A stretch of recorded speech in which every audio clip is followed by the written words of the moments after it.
All right, welcome to Chapter 2. What we're going to do for the first half hour or so is to just go over a couple of the points that are in the book here, and then we're going to go in and we're going to take those two programs that we created previously, all right, and or that program we created previously, and we copied it to two other ones. So you're going to learn in here how to do keyboard input, and you're going to learn how to do dialog boxes. If it turns out that there's still any time left, then we'll just introduce something else. And if that takes the entire period, that's fine as well. All right? All right. So we've gone over this before as far as the different parts that are in a Java program.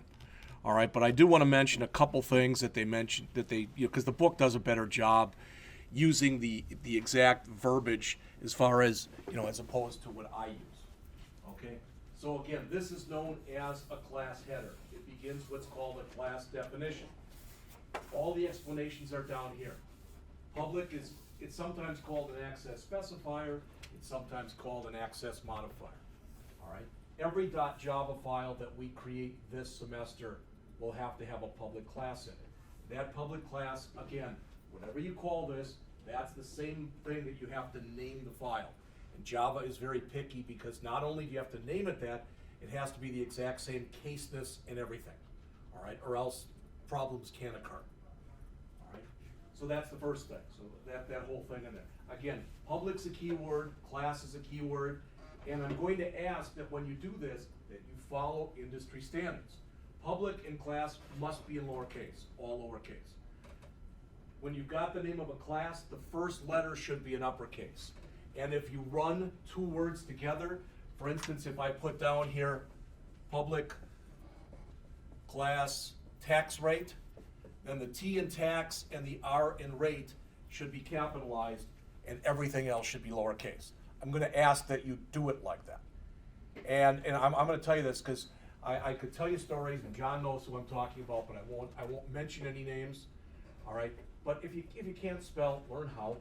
All right. Especially with words that aren't that difficult. I was helping a student a few weeks ago who was applying for a job, and he sent me his resume and cover letter, and you could tell he didn't run spell check on either one. All right. I'm glad he sent it to me before he actually sent it out and applied. All right. This is the only thing that's in here that's your identifier. That's something that you'll come up with. You'll give it a name. All right. Again, Java is case sensitive. Make sure that every time you've got an opening brace, you put a closing brace in there. Then this, as shown here, that's called a method header. All right. The other one was called a class header. This is a method header. All right. Again, it starts with public. Public means it's available and it can be called from other classes. All right. Static for now, just look at it as it means there's one of them. You can only have one main in your program. All right. And it does not have to be at the top of the program. You can put it anywhere. But that's the point of entry into a Java program. In other words, that's automatically going to be the first method that gets called in your program. All right.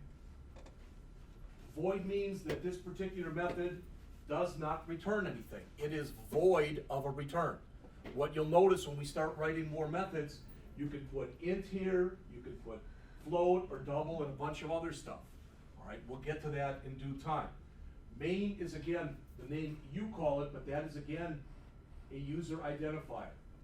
Then in the parentheses, you put any arguments, all right, that the method takes. In this case, it takes a string array. Arrays are brackets in this language, and it's called args. You can call it anything you want, but it's just convention to call that args. So even though we're not going to use string bracket args, it's something you put in there. And if you said, fine, we're not going to use them, but what the heck is it? Well, when you run this, you actually can put different stuff in there. For instance, let's say I was going to write a real simple program, one of the easiest programs that would just say hello to you. Well, maybe we wanted to run the program, so the first thing it would do is basically when you ran the program, it would ask you your age. The program hadn't even run yet. but I ran the program and I put Jeff in there after the program name. So it would come up and it would say, hello, Jeff. Then Jeff would be one of those arguments that would go into this. All right. That's used more often when you run JavaScript from a command line, because it's much easier to do it from an actual DOS command line than it is to do it from Eclipse. So we're not even going to worry about it for this class. And we'll also, one of the later chapters, they talk about it in much more depth and breadth of coverage than I just did. All right. So they give you they keep summarizing in here. And one of the things that the author says is you need a semicolon at the end of every executable line of code. All right? Except for the following: a comment, because comments are not executable lines of code. And you may have already seen this in other classes, but when I'm writing a comment, if I want to write a single line comment, it's // so that's a single line comment. And if I want a comment to be able to go over multiple lines, whoops.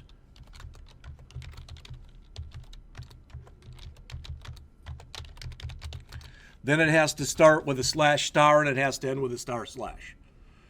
All right? And I believe it's the exact same way in C#, and it was like that in JavaScript, so it's not really anything that you're not already used to doing. Yes? Can't you use JDocs in Eclipse? You can use JDoc in Eclipse. You're talking about JavaDoc, yeah. And to do that, you have to start it with a /*. To do that. We're not going to talk for a while, at least, about JavaDoc comments, okay? But we will talk about them eventually.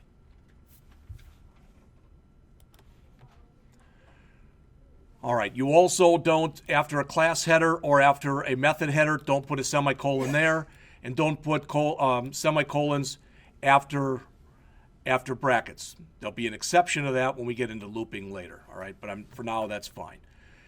Some stuff that you should know then: Java is case sensitive. Everything that you put has to be in a .java file. We already talked about how that had to be named. Comments are ignored by the compiler.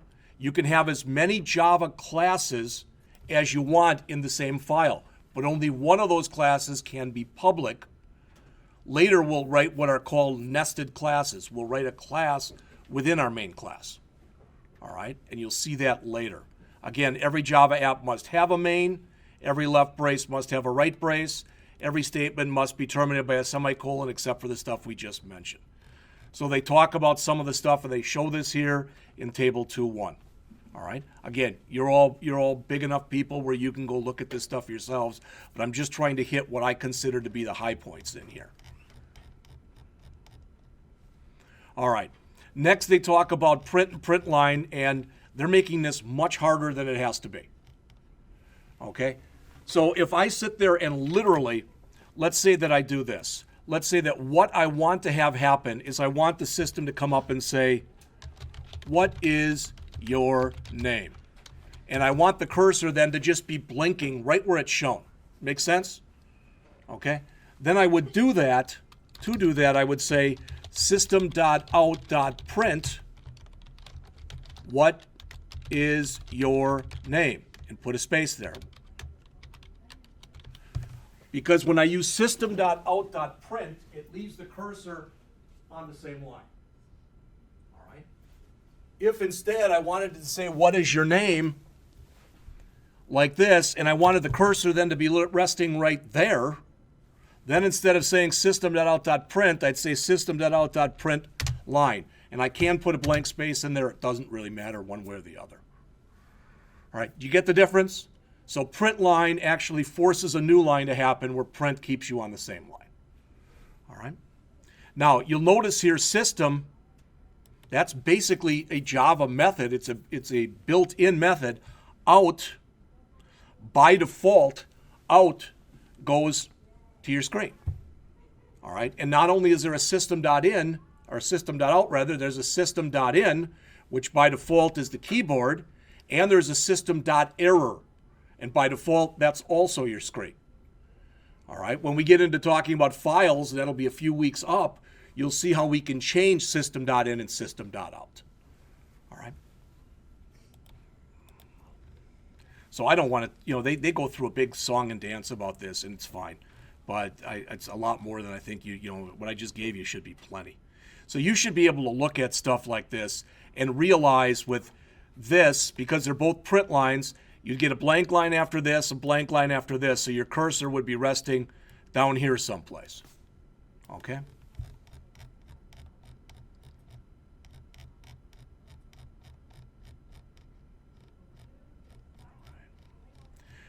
Now, if you want to force a new line at any time, you can put a \n in. These are escape sequences, which you probably have seen in JavaScript. You'll see them in C#. They're pretty much the same thing in virtually every language.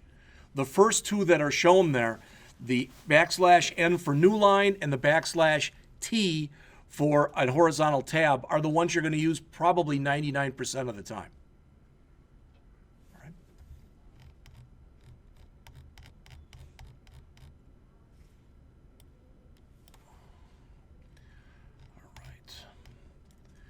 They show you an example right here, and I think I may have even mentioned this already. I don't know.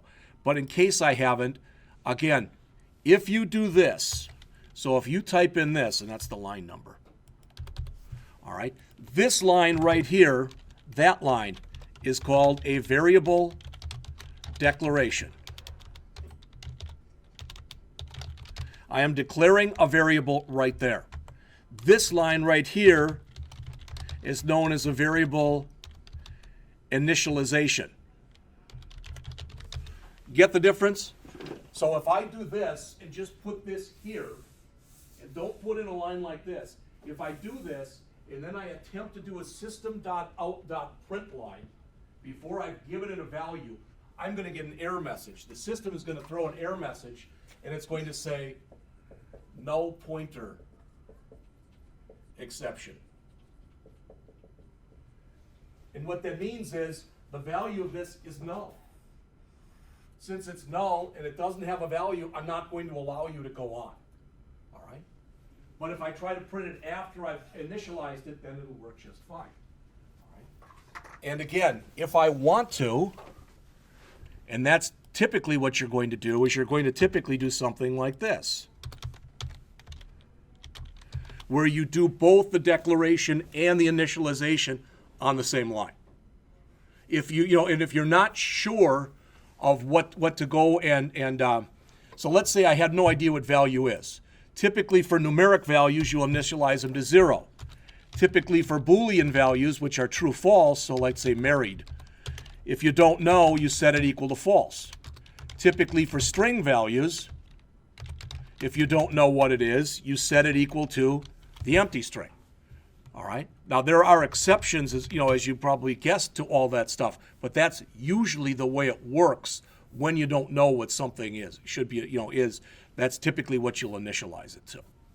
And if you do have something that's a double or a float, so if I had a double here, let's say it was celery, and I didn't know what it was, I can either initialize it to 0 or to 0.0. It really doesn't matter one way or the other.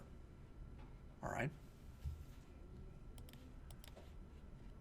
All right, so they go through a variable declaration. They mention this is called an assignment statement. It is doing the initialization, as I mentioned.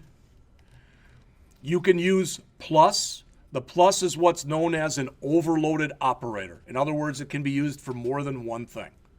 So, in other words, I can do this if I'm writing a Java program. So let's just make this real simple.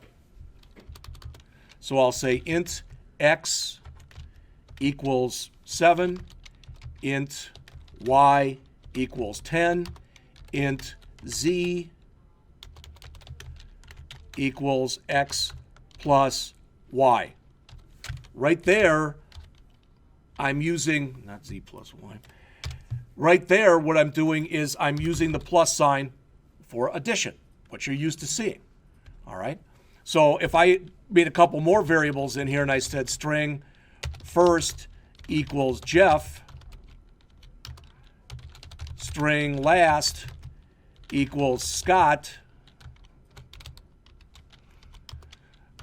string full equal first plus a blank space plus last, then I'm using the plus sign as concatenation. All right, so when you want to do concatenation in here, you use a plus sign. The system always knows whether it should be addition or whether it should be concatenation based on the context of how you're using it.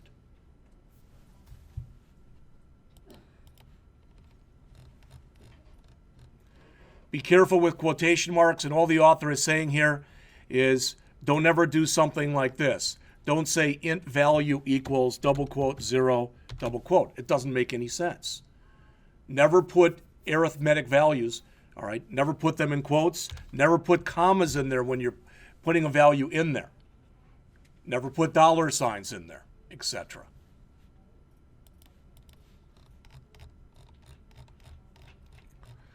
Again, an identifier is a name that you create. So it's a variable name, or it's a class name, or it's a method name. It's something you've created. And I already showed you one of these, all right?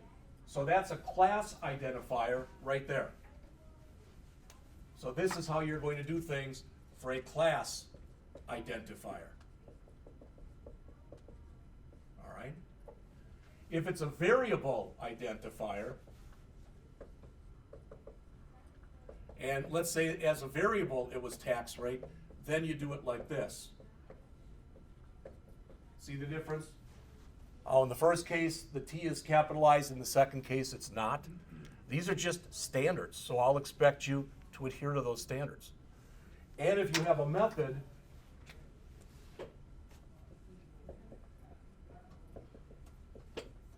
the method is kind of the interesting one because some places do it like this and some places do it like this. I'll typically do it this way. So it looks just like a variable. So what's the difference? Methods must have parentheses. Yes? So it's camel case unless you're defining a class? Yes. And that's still considered camel case, but it's camel case with the exception that the first letter is also capitalized. All right, but yeah, otherwise they're all done with camel case. Yes. So they give you some specific rules here. I don't know what page this is in the book. I don't care. But they say here are rules you have to follow. The first character must be a letter, an underscore, or a dollar sign. I recommend that you always make the first character a letter. In fact, I'd recommend for all of your Java work, don't even use underscores or dollar signs. All right, because there's a lot of system variables that either begin with dollar signs or begin with underscores. So why confuse yourself? If you just use letters and numbers, you're best off. All right, so the first character typically for us will be a letter. After that, you can use letters, digits, underscores, or dollar signs. Same kind of thing applies. If you take all of your identifiers and have them all be letters, and if you need to, maybe a number or two, you're best off.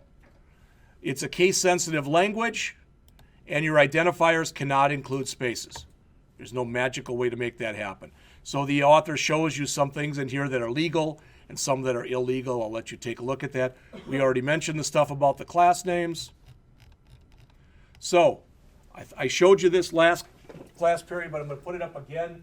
Java has 8 data types that are known as simple or elementary or primitive data types. 2 of them deal with non-numeric values, and they're char and Boolean. 2 of them deal with values that can have a decimal place, and they're double and float. And 4 of them deal with values that cannot have a decimal place. They're byte, short, int, and long. Those are the 8 Java primitive data types. All right, so that's what they're talking about in this next section, section 2.4. So what's the difference? Well, you can see with the ones for numeric data, it's all based on the range, how big of a value you can put in there. If I was working with a national debt, I'd probably use a double. If I'm working with a person's age, if I wanted to, I could use a byte. But byte is a really underutilized data type. It's hardly ever used. What you find is most often, most programmers will use an int, even though it's got more, it's negative 2 billion plus to positive 2 billion plus, or they'll use a double. And they use a double instead of a float for what I talked about last time, not having to put that F when you're putting a value in there. And I think the author even talks about that in here someplace. So he gets in and talks to you about integers. Again, as he says, never use commas, as I've already mentioned. He talks to you about different floating point types. This is the same thing I showed you before, that if it's a float, you've got to put the F there. All right? We talked about that in the last class. You can use scientific notation if you're doing some kind of a calculation or you get a real huge number. You can show it in scientific notation. Boolean, I already mentioned, can only be true or false. And if you haven't seen this already, either in JavaScript or if you haven't seen it with any in the C# class yet, if I do something like this, so if I say Boolean married, let's just say, for me, we'll set it equal to true. All right? If I want to check that, I can do it two ways. I can either say if married equal true, which is fine to do, but it's superfluous. In other words, it's more than I need to put in there. So an equivalent to this is to just say if married. And almost always, that's how you'll see developers do it. And in the same way, if I said if married equal false, the equivalent way of doing that is if not married. I've said this before, especially in your first year as in the programming program for understandability for you. So if it makes more sense to you to do it this way as opposed to that way, then do it this way. All right? The char data type is got to be stored in single quotes. So it's got to be something like this. Again, notice there's the declaration, there's the initialization. But it's got to be in single quotes. The only exception to that is I could, if I wanted to, for example, I don't know why I do this, but I could say, for example, char new line equals single quote \n single quote. That's acceptable. That's actually considered a single character by the system. Yes? When would you use char and when would you use string? Okay, the question is, when would you use char and when would you use string? You would only use char if what you wanted was literally going to always just be one character. Otherwise, you'd use string. All right. Java has gotten more lax over the years, but in the past, when you wanted to do a switch statement, which we haven't gone through yet, but you couldn't do a switch statement based on a string. You could only do it based on an int or on a char. And that's why a lot of people use chars. So, for instance, let's say you were asking a size, like a dress size, and you might have small, medium, large type of thing. Then you'd use a char for something like that. All right. But chars, it's not that they fall out of favor, but they're just not used that often anymore because you can typically use a string, and it's got a lot more versatility. Plus, strings have a lot of built-in methods that chars don't have. All right. You can rather work with the Unicode character set if you want to do that too. And that's usually a \U followed by whatever that Unicode value is. I'm not going to concentrate on that. That's not that important for what we're doing in here. There's the assignment and the initialization. It's what I've already mentioned to you. Putting it on, two lines, or putting it on one line rather than two. I will tell you, I don't like this. I don't want you to do that. To me, that line that's in blue right there is sloppy programming. I don't ever want you to do that. I want you to put that on two lines. I want you to say int month equal 2, semicolon. New line, int days equal 28, semicolon. It's just a better way to program. And there are plenty of languages that don't allow you to do that. So I want to teach you in a way where you're going to be best off, even though it's a little more keying in that you have to do. It's a much cleaner way of doing it.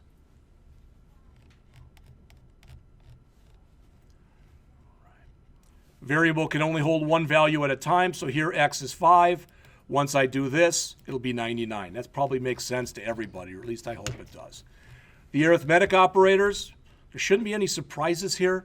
Again, especially if you've taken the JavaScript class last semester, you know about plus, minus, multiply, divide, and modulo.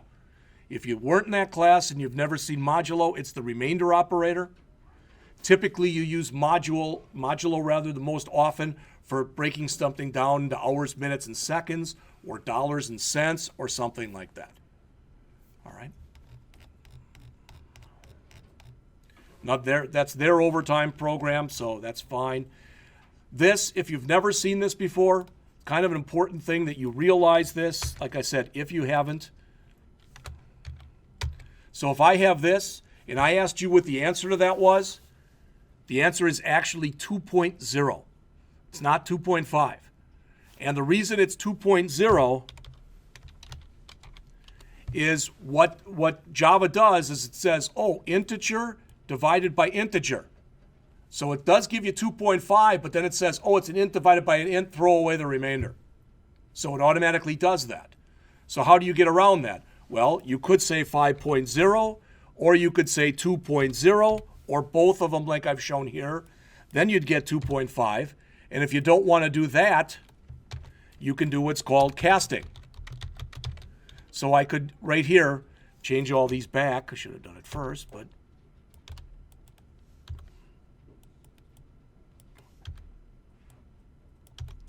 so the other way I can do that is to cast. So right here, I'd say double, or I could do it here,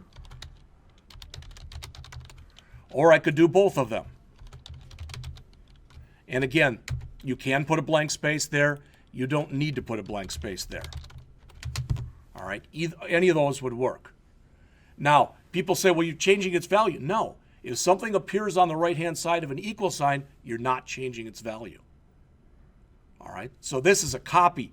Anything on the right-hand side of an equal sign, the system is working with a copy. All of those. So whether you do any of these, or this, or 5.0 divided by 2, or 5 divided by 2.0, those will all give you 2.5. But just doing this will actually give you 2.0. All right? The operator precedence, heck, you should have learned this back in junior high math.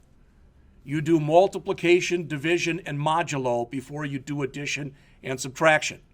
If you want to override that, what do you use? Parentheses. All right. All right, now we've got a thing in there on grouping with parentheses. One thing I like about this book, you may or may not like it, and I may have said this the other class period, but if I didn't, I picked out all the books for the program. So if there's any books that you think stink, whether it's, first of all, if you do think that, don't ever blame Denny. He didn't pick them out. I did. All right? But feel free, if he does course evaluations with you, if you don't like the book, write that down. He'll let me know. All right? And in classes you have with me, if you don't like the book, if you like the book, let me know. All right? Most people don't write anything down, so I take for granted that the book must be okay. All right. But what they have in the book is they have these spotlight sections where the author gives you some specs and then goes and writes a program for you. And I would say that as we get going in here, if you're having a hard time understanding the stuff we're going over, this is a great place to go to just take a look at what's going on.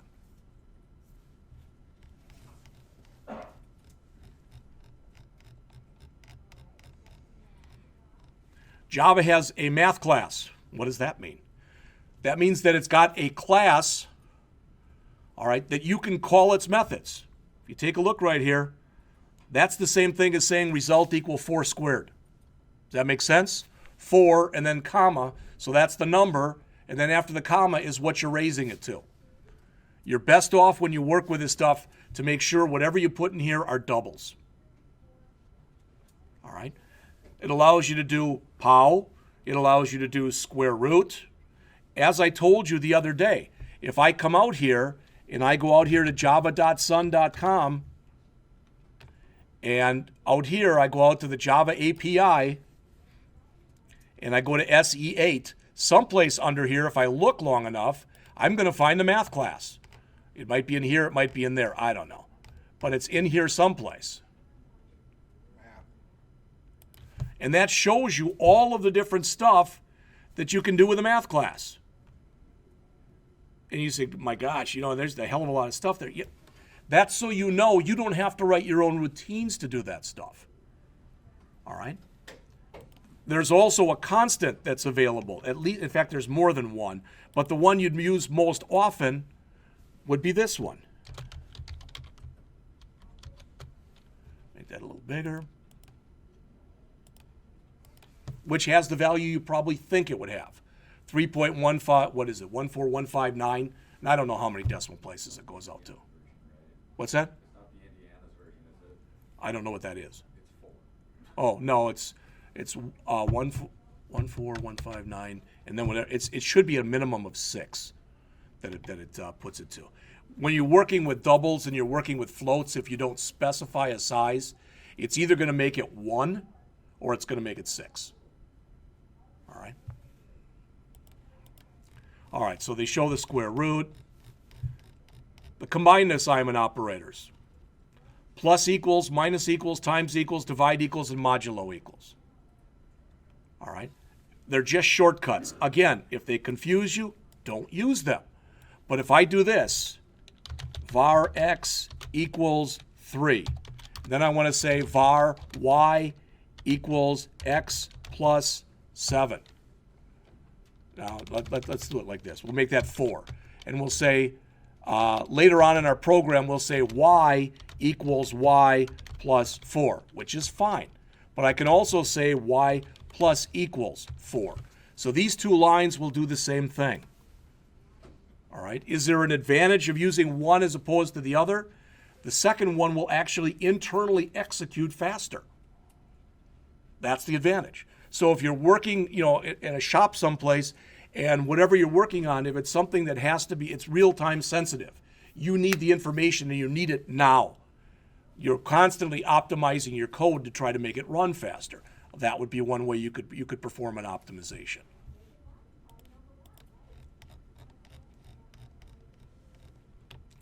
The conversion between primitive types, the idea is this.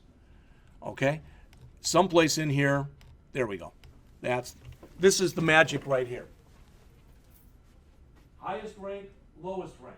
So in other words, what that says is if you combine two things together that are of different data types, so if I combine a short together with a double, the system will temporarily take that short, make a copy of it, convert it to a double. So it's adding doubles and doubles.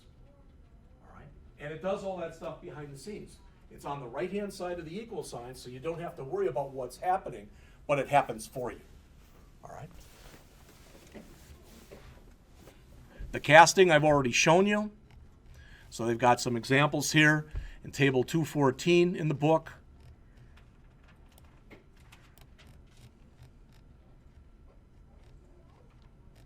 I already mentioned the mixed stuff. Okay, so that's really nothing new in there. All right. What if you want to create a constant? You use the word final. Okay? So if I want to create a constant, let's say I want to make a tax rate constant with all the stuff that we've looked at in here. And let's assume that it's going to be 35%. I just made that number up. So if I come through here and I say final double, it's convention that tax rate or that constants are in uppercase equals 0.35. That would be 35%. All right, so you need the word final. I don't want to confuse you, but as we start working with this stuff, if you've got everything inside of main, sometimes you're going to need to put the word static in there. But we're not going to stay and put everything inside of main for very long. So then you'll see you won't need the word static. Okay? I don't even want to go into it. It'll make hopefully some sense when we take a look at some examples. The string class, just like I showed you before, if I come through here and go down a little further, that's someplace in here, if I go down far enough, I'm going to find string. All right? And that's even bigger. Those are all different methods that I can use with strings. All right? There are tons of them. All right, to make something uppercase, lowercase, check for a string within a string, etc. There's later on we're going to go through a whole chapter that's going to talk about strings. Strings are kind of an anomaly in Java just because I can do this.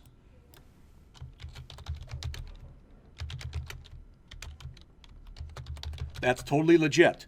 What actually happens, and you can write it like this too.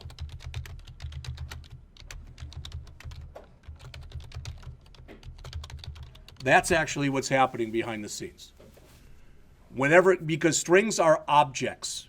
The string is a string class, so I'm creating a string object here.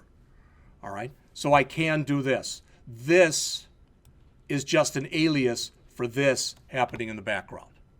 And if that confuses you, don't worry about it. We have a whole chapter later that's going to talk about strings. All right?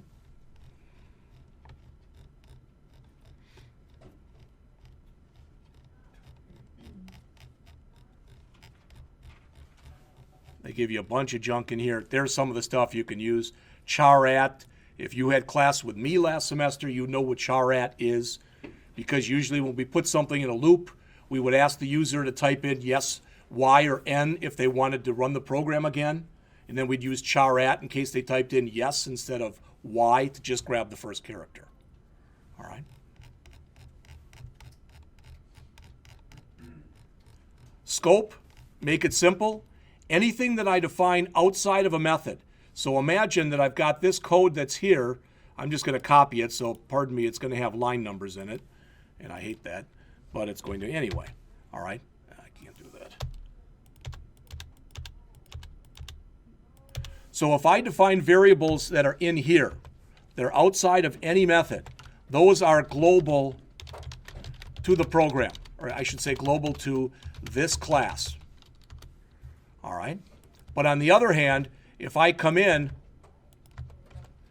and I define variables in here, then these variables are local to main.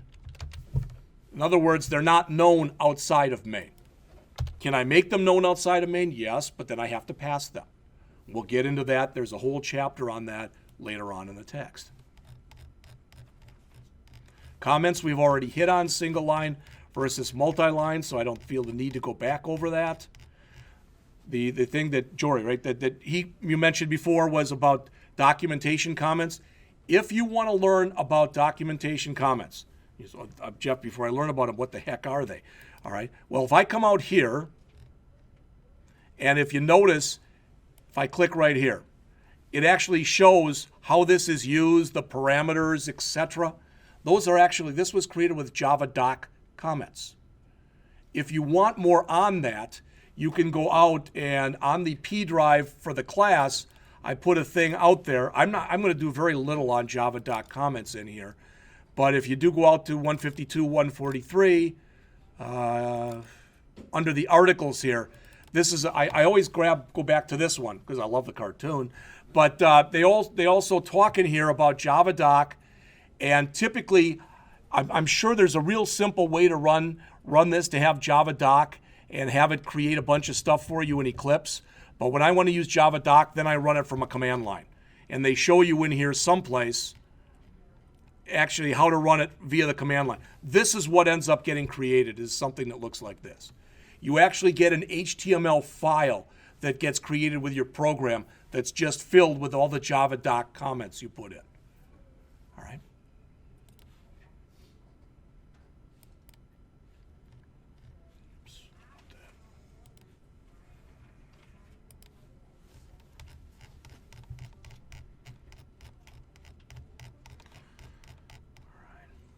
Programming style, the author says, you could write a Java program and make it look just like that. Okay? It's really ugly, but it would work.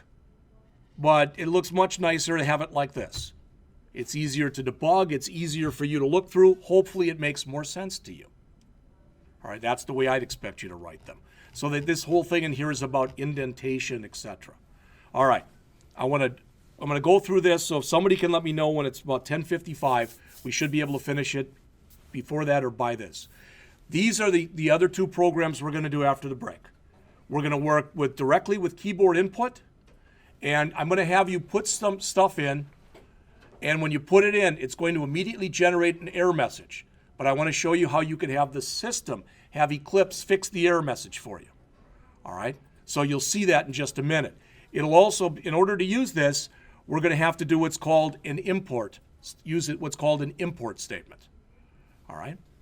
So what we're going to do is we're going to let the system know we're going to create what's called a new object, and it's an object of type scanner.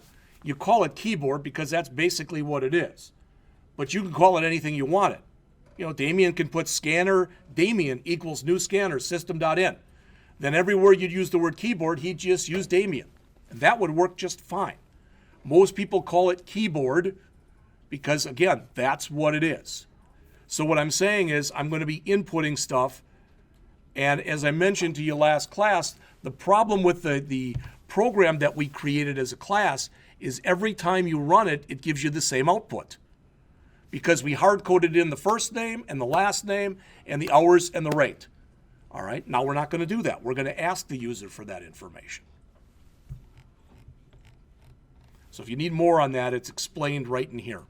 Again, this is the best drawing in the chapter here. It's on, page 85 in figure 212, because they explain exactly what's happening in there. So again, this is how you create what's called, you say, well, you're creating a new keyboard object. Yes, you are. But you're creating a new instance of the scanner class. Class name, object name equals new class name, and then any parameters that are required. That's exactly what we're doing in there. Bless you. And then when you use these, it's kind of a pain, and a lot of people don't like it. Because it basically thinks that everything you're reading in is a string. So you've got to basically convert it over. It's like I said, it's a pain. You'll see it in a couple minutes. All right. You also need to put this line at the top of your program, right there. If you're going to use a scanner class, import java.util.scanner. All right. We're not going to put it in. That's going to generate an error. And then when you take your mouse and you hover it over the error, you'll see that Eclipse will say, hey, you didn't import this class. Do you want me to do it for you? And if you go in and click the button on that, it puts that line in for you. That's the error that I talked about. All right. So the char@, we talked about that before. That's for a character at a time. And, come on, it's coming. All right, dialog boxes. This is as GUI as it gets in 152, 143. This is all the GUI-ness that you have for the whole semester. Right there. Right there. It's totally different than the way you're going to do it in C#. In C#, if you haven't done it already, you're going to be throwing stuff all over your form. We do that next semester in here. All right? So this is basically called a message dialog. It's the equivalent of a message box in C#. This is an input dialog. It's the equivalent of an input box in C#. All right? So an input dialog allows you to put in information, and then if you click the OK, it sends it. If you click cancel, it cancels it. The message dialog only has an OK button. All right? When you use that, you have to import this. You may or may not have noticed, but when we imported the last one, it was java.util.scanner. Now it's JavaX. What the heck is X? Well, years ago, what happened was Java was designed to be a language that was going to be platform agnostic. In other words, your program should look the same whether you're running it on a Mac or a Linux box or a Windows machine or whatever. But if you've ever done anything with a Mac, you know that Macs, typically the way that, they did rounded stuff way before anybody else did, etc. So what ended up happening is there was a lot of stuff that was written for Java that didn't look the same over different platforms.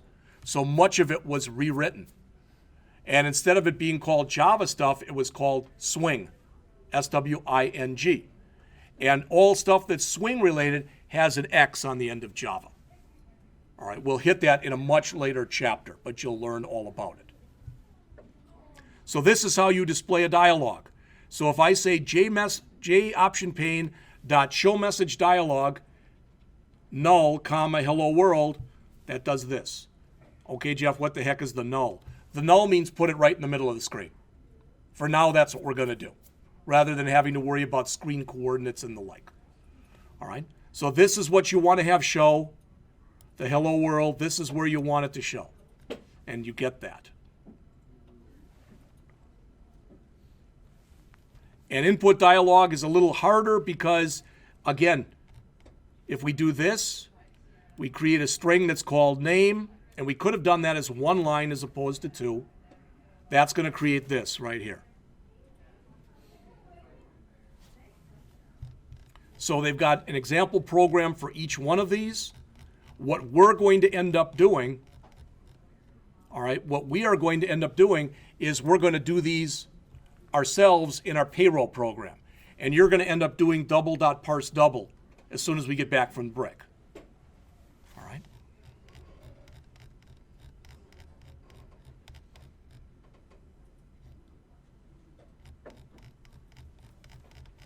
And that's it. If I didn't mention this before, every chapter has common errors to avoid at the end. You might want to at least look through that, especially when you're a new or more of a novice programmer. There are mistakes everybody makes. All right? So, one more thing, and then we're taking the break, and that one more thing is this. I didn't show you this the other day. That's not what I want to show you, though.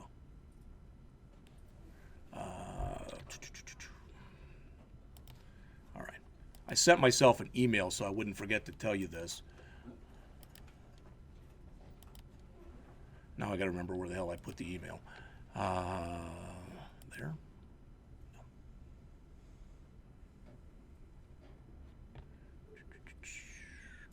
Oh, we'll do it this way. It's all right.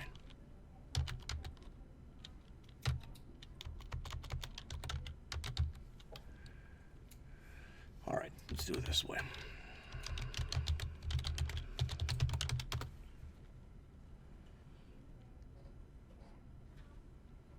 There it is.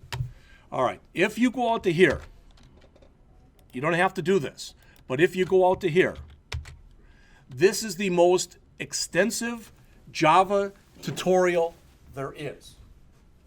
It's online. It's written by Java itself, not by, by Oracle, for to teach people Java. It's all online. You can actually buy this in book form, and it's about 800 pages. All right, but the whole thing is online. I'll leave that up there for a couple minutes, because sometimes I go over something and you're like, well, you didn't cover that very well, or I still don't get that, or whatever. That's another place that you can go to find out information. Okay, it's very well written. It's real verbose. They'll explain the hell out of something, and then they'll give an example and explain the hell out of the example, and then give you another example. But for some people, they have to have it hammered into their heads before it makes a lot of sense. All right, so again, I'll leave that up there. It's 10:51. Let's come back at 11:05, please.